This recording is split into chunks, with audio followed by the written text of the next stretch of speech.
صحیح مسلم کی ایک حدیث میں نبی کریم صلی اللہ علیہ وسلم نے یہ بات ارشاد فرمائی کہ نیکی کے کاموں کے لیے جلدی کرو، کیوں؟ اس سے پہلے کہ تمہارے اوپر ایک فتنہ آ جائے جو کہ تمہیں اس طرح سے لپیٹ لے جیسے رات کا اندھیرا تمہیں لپیٹ لیتا ہے۔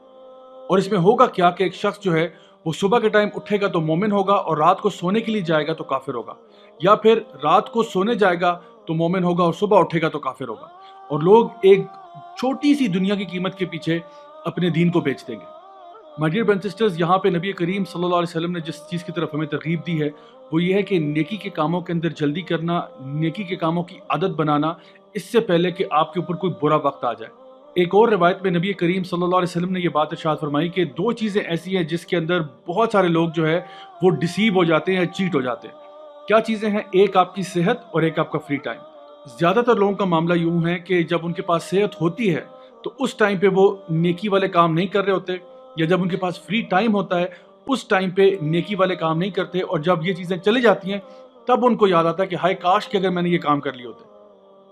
اس وقت پوری دنیا میں کم و بیش ایک لاک ڈاؤن کی سچویشن ہے، اور اب کسی کے پاس یہ بہانہ نہیں ہے کہ جی میرے پاس ٹائم نہیں ہے۔ وہ جو ہم اکثر اوقات ایک جملہ بول دیتے ہیں جب کوئی یہ کہتا ہے کہ جی آپ نماز کیوں نہیں پڑھتے، آپ قرآن کیوں نہیں پڑھتے، آپ تلاوت کیوں نہیں کرتے، آپ یہ صدقہ خیرات وغیرہ کیوں نہیں کرتے، اکثر اوقات لوگ کہتے ہیں کیوں نہیں کرتا، اس لیے کہ میرے پاس ٹائم نہیں ہے۔ اب تو میرے بھائی اور بہنوں ٹائم ہی ٹائم ہے، تو اگر اب بھی اللہ کو یاد نہیں کرو گے تو کب کرو گے؟ ہمیں کوشش یہ کرنی چاہیے کہ نماز، قرآن کی تلاوت اور دیگر نیک کام ہماری عادت بن جائیں۔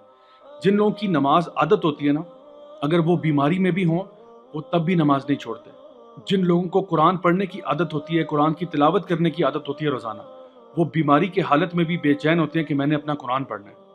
تو کہنے کا مقصد یہ ہے کہ نیکی کے کاموں کو اپنی عادت بنا لیں۔ سنن نبی داؤد میں ایک بہت خوبصورت حدیث ہے جہاں پہ نبی کریم صلی اللہ علیہ وسلم نے یہ بات ارشاد فرمائی کہ جو شخص بھی نیکی کے کام کرنے کی عادت بنا لیتا ہے، اگر وہ بیمار ہو جائے یا وہ کسی سفر میں گیا ہو، تب بھی اللہ سبحانہ تعالیٰ اس کے لیے اسی طرح اجر لکھتے ہیں جیسا کہ وہ پہلے کیا کرتا تھا۔ اب سوچئے ایک شخص جو ہے وہ باقاعدگی کے ساتھ مسجد میں نماز پڑھتا تھا، اور کیونکہ وہ بیمار ہو گیا یا لاک ڈاؤن میں آ گیا، اب وہ مسجد نہیں جا پا رہا، تو گیس واٹ، اس کو پورا وہی اجر مل رہا ہے جو اس کو پہلے ملا کرتا تھا، چونکہ بیچارہ ایک مجبوری کے اندر ہے۔ سو جو بھی آپ کی نیک عادتیں ہوں گی، الحمدللہ اللہ تعالیٰ آپ کو ان کا پورا اجر دے گا، چاہے کسی بھی سچویشن میں آپ ہوں۔ سورہ النحل کی آخری آیت میں اللہ سبحانہ تعالیٰ ارشاد فرماتے ہیں کہ ان اللہ مع الذین اتقوا والذین هم محسنون، یعنی اللہ سبحانہ تعالیٰ ان لوگوں کے ساتھ ہے جو تقوی والے ہیں اور جو نیکی کے کاموں میں آگے بڑھنے والے، وہ جو کہ محسنون ہیں۔ تو جب اللہ ان کے ساتھ ہوگا تو کیا کوئی غم، فکر، پریشانی ان کے قریب بھی آئے گی؟ اب آتے ہیں اس بات کی طرف جہاں سے میں نے آج کی اس سیشن کا آغاز کیا تھا، مچھلیوں کا ذکر کر کے۔ قرآن مجید میں یونس علیہ السلام کا قصہ آپ اس سے بخوبی واقف ہوں گے۔ یونس علیہ السلام اپنی بستی سے نکلے، کشتی میں سوار ہوئے، وہاں سے سمندر میں پھینک دیے گئے، اور وہاں پہ ان کو ایک مچھلی نے نگل لیا۔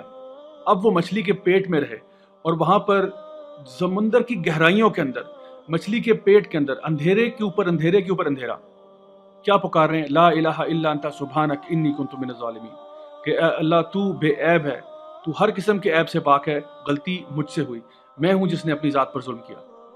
اللہ سبحانہ تعالیٰ قرآن مجید میں سورہ الصافات کی آیت نمبر 143 اور 144 میں یہ بات ذکر کرتے ہیں کہ فلولا انہ کان من المسبحین للبث فی بطنہ الی یوم یبعثون۔ اللہ سبحانہ تعالیٰ ارشاد فرما رہے ہیں کہ اگر یونس علیہ السلام مسبحین میں سے نہ ہوتے، اللہ کی تسبیح بیان کرنے والوں میں سے نہ ہوتے، تو ہم ان کو قیامت تک اسی طرح مچھلی کے پیٹ میں رکھتے۔ یعنی کہ یونس علیہ السلام کی پہلے سے عادت تھی، کیا عادت تھی؟ کہ وہ اللہ کی تسبیح بیان کرتے تھے۔ تو یہ جو ان کی اچھی عادت تھی، اللہ تعالیٰ تو ہمیشہ تقوی والوں اور نیک کام کرنے والوں کے ساتھ ہوتا ہے۔ تو اسی وجہ سے اللہ سبحانہ تعالیٰ فرماتے ہیں کہ ہم نے یونس علیہ السلام کو مچھلی کے پیٹ سے نکالا، کیوں؟ کیونکہ وہ اللہ تعالیٰ کو یاد کرنے والے تھے۔ نبی کریم صلی اللہ علیہ وسلم نے ارشاد فرمایا کہ اللہ تعالیٰ کو اچھے وقتوں میں یاد کیا کرو تاکہ برے وقتوں میں اللہ بھی تمہیں یاد کیا کرے۔ My dear brothers and sisters, جو میں آج آپ کو ٹپ دینا چاہتا ہوں وہ ایک تو یہ ہے کہ نیکی کی عادت بنائیں، چاہے چھوٹی چھوٹی نیکیاں ہی صحیح، لیکن ان کے اندر کنسسٹنٹ ہو جائیں، کیونکہ یقیناً نبی کریم صلی اللہ علیہ وسلم فرماتے ہیں کہ اللہ تعالیٰ کو سب سے اچھے کام کون سے لگتے ہیں؟ وہ جو بے شک چھوٹے ہوں لیکن مستقل کیے جائیں۔ تو آئیے، یہ جو ہمارے پاس ایک ٹائم آیا ہوا ہے جہاں پہ ہم لوگ ایک لاک ڈاؤن کی سچویشن میں، اسی ٹائم کا بھرپور فائدہ اٹھاتے ہوئے کچھ اچھی عادتیں اپنے اندر اپنا لیں۔ آج کی دوسری بات یہ ہے کہ نبی کریم صلی اللہ علیہ وسلم نے ایک دعا ہمیں سکھائی، وہی دعا جو کہ یونس علیہ السلام کی دعا ہے کہ لا الہ الا انت سبحانک انی کنت من الظالمین. اور کئی احادیث میں یہ بات پائی جاتی ہے کہ نبی کریم صلی اللہ علیہ وسلم نے یہ بات فرمائی کہ جو شخص بھی اپنی دعا کو اس دعا سے شروع کرے گا، لا الہ الا انت سبحانک انی کنت من الظالمین، تو اللہ تعالیٰ اس دعا کو کبھی بھی رد نہیں کریں گے.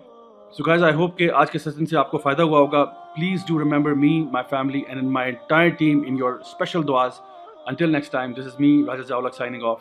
والسلام علیکم ورحمۃ اللہ وبرکاتہ. دین کی بات پھیلانا صدقہ جاریہ ہے.